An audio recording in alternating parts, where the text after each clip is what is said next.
শুধুমাত্র ফেসবুক চালানোর জন্য নয়, লাইক কমেন্ট ভিক্ষা করার জন্য নয়।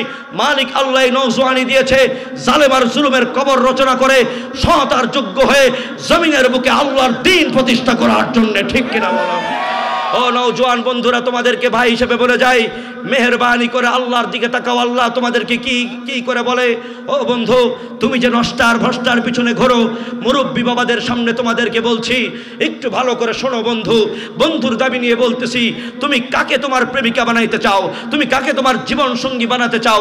ওর তো আইডি 4টা, ওর তো সিম 2টা, ও তো তোমাকেও ঘুরায় আরেকটাকে ওয়েটিং এ রাখে, ও তো সকালে তোমার সঙ্গে ঘুরলে বিকালে আরেকটার সঙ্গে ঘুরে, ডাবল টাইমিং করা হয়। নষ্টা ভ্রষ্টা তোমার সন্তানের মা হতে পারে না, ওর পেটে হারুন আর বেনজির জন্ম হবে, আদর্শ মানুষ জন্ম হবে না। আমার বন্ধু সিদ্ধান্ত তোমার, অ্যাজ ইউ উইশ। তুমি তোমার জীবন সঙ্গিনী হিসেবে, তোমার সন্তানের মা হিসেবে কোন পুত পবিত্রা সতীসাধ্যী মেয়েকে তুমি সিলেক্ট করবে? ও বন্ধু, আল কাসিব হাবিবুল্লাহ, কারো পা চেটে নয়, কারো পিছনে গোলামি আর দালালি করে নয়, নিজের যোগ্যতায় বড় হও। আল্লাহ নবী বলেছে আল কাসিব হাবিবুল্লাহ। আমি আমার নওজোয়ানদেরকে উদ্দেশ্য করে কথা কেন বলছি? এই এলাকায় প্রথম এসেছি, আমি আমার নওজোয়ান বন্ধুদেরকে যেখানে প্রথমে যাই, নওজোয়ানদেরকে টার্গেট করে সব জায়গায় কথা বলার চেষ্টা করি। ও নওজোয়ান বন্ধু, তোমরা জাতির আগামী দিনের সূর্য সন্তান, তোমরা জাতির হোপ অফ দ্য নেশন। তোমাদের চরিত্র যদি নষ্ট হয়ে যায়, আল্লাহর কসম এদেশে যত উন্নয়ন হোক না কেন, যুবকের চরিত্র নষ্ট হয়ে গেলে দেশের উন্নয়ন সম্ভব নয়। ঠিক কিনা বলেন? মনে রাখবা, money is lost, nothing lost, health is lost, something lost, but character is lost, everything lost. আমার শরীরের ক্ষতি হলে ট্রিটমেন্ট করলে ভালো হবে, টাকা পয়সার ক্ষতি হলে আবার ব্যবসা করলে আবার আসবে। আল্লাহর কসম, চরিত্র যদি নষ্ট হয়ে যায়, রাস্তার কুকুরের দাম আছে, চরিত্রহীন মানুষের কোনো দাম থাকতে পারে না। ও নওজোয়ান বন্ধুরা শোনো, মালিক আল্লাহ তোমাকে ডাকে। কি বলে ডাকে? আল্লাহ তোমাকে প্রতিদিন ডাকে। কি বলে ডাকে? হাইয়া আলাস সালাহ বলে ডাকে, হাইয়া আলাস সালাহ বলে ডাকে। শোনো বন্ধু, শোনো, একটু কান পেতে শোনো। রাতের বেলা যখন ইয়ারফোনটা খুলে মুয়াজ্জিনের আজান শুনে তুমি ফজর না পড়ে ঘুমাতে যাও, ও হতভাগা কপাল পোড়া, শোন শোন, আমার কথা নয়, আমি আমার নওজোয়ান সমবয়স্ক বন্ধুদেরকে বলতেছি, মুরব্বীদের সামনে বলতেছি, ও বন্ধু, পৃথিবীতে ভালো দিন খারাপ দিন বলতে কিছু নাই। হযরত ইউসুফ সাবুজুর রহমতুল্লাহি আলাইহি বলেন, পৃথিবীতে ভালো দিন খারাপ দিন বলতে কিছু নাই। যেদিন যে ফজর পড়ে না, ওই দিন তার জন্য খারাপ দিন, যেদিন যে ফজর পড়ে ওই দিন তার জন্য ভালো দিন। আল্লাহর নবী বলে, আল্লাহুম্মা বারিক ফি উম্মতি আলা বুকুরিহা, ও আল্লাহ আমার উম্মতের ভোরে বরকত দাও, প্রভাতে বরকত দাও। ও বন্ধু, তুমি বাসায় যাও 2টায়, তুমি ফোন চালাও 5টা পর্যন্ত, 5:30টায় আজান শুনে এরপরে ইয়ারফোন করে তুমি ঘুমাতে যাও। বন্ধু, তুমি জানো না তুমি তোমার ক্যারিয়ার আর ফিউচারকে নিজের হাতে ধ্বংস করে দিচ্ছ। ও বন্ধু শোনো, আমার বক্তব্য নয়, যখন কেউ ফজরের সময় সুবহে সাদিকের সময় ঘুমায়, নাউমুস সাবিয়াম নাউরিজ, ও বন্ধু একটাই বলবো কথা, অনেকটা বলবো না, শুনে যাও, শুনে যাও।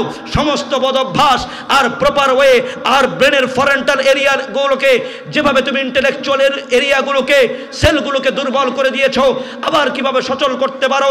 ও বন্ধু একটা মন্ত্র বলবো, অনেক কিছু নয়। আল্লাহর নবী বলে, তোমরা ফজরে ওঠো।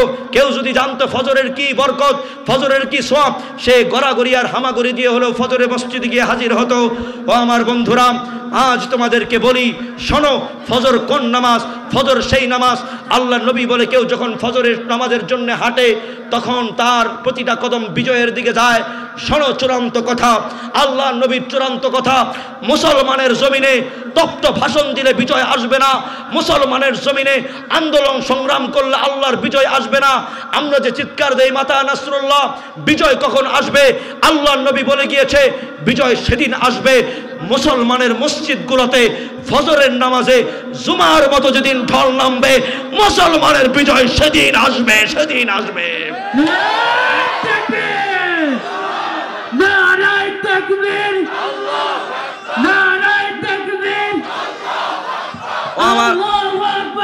আমার মুরব্বী বাবারা, এবার আপনাদেরকে নওজোয়ানদের সঙ্গে মিলিয়ে দেই। আপনাদেরকে বললাম 20 জন যুবককে টার্গেট করবেন, কিভাবে করবেন? ও আমার বাবা, আপনি নিজেই ফজরের নামাজে পাওয়া যায় না। একজন মুরব্বী মানুষ যার চুলগুলো পেকে গেছে, হাড্ডিগুলো পেকে গেছে, চামড়াগুলো কুঁচকে গেছে, সেই মুরব্বী মানুষ তাহাজ্জুদের সময় কেন ঘুম ভাঙ্গে না? অন্তত আমার মাথায় ধরে না বাবা। ও বাবা, আপনার কাজ তো ফজরের নামাজের পরে চায়ের দোকানে এসে আগে হাজির হওয়া নয়। আমার চাচারে ফজরের নামাজে পাওয়া যায় না, চায়ের শাটার খোলার আগেই চাচা দাঁড়ায় কয়, করিম চা এখনো হইছে না? ঠিক না বে ঠিক? এ যুবক বন্ধুরা, কও মুরব্বীরা ধরবো তো আমার, ঠিক না বে ঠিক?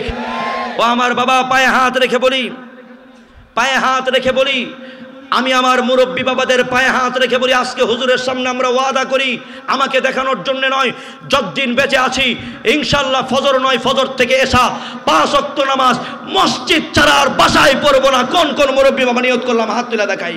শুধু মুরব্বীরা, নওজোয়ানরা না, নওজোয়ানদের অনেক কাজ। আল্লাহ যে মুরব্বী বাবারা হাত তুলছে, আল্লাহ প্রত্যেকটা মুরব্বী বাবাকে মওত পর্যন্ত ফজরের নামাজ 5 ওয়াক্ত নামাজ মসজিদে এসে পড়ার তৌফিক দান করো। জোরে বলো আমিন।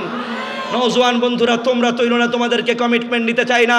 রাতের বেলা তোমাদেরকে বিপিএল আইপিএল এর কমিটমেন্ট করতে হয়, বাজির সেটআপ দিতে হয়, পাখির সঙ্গে কথা বলতে হয়, আরও কত জ্ঞানজাম তোমাদের করতে হয়।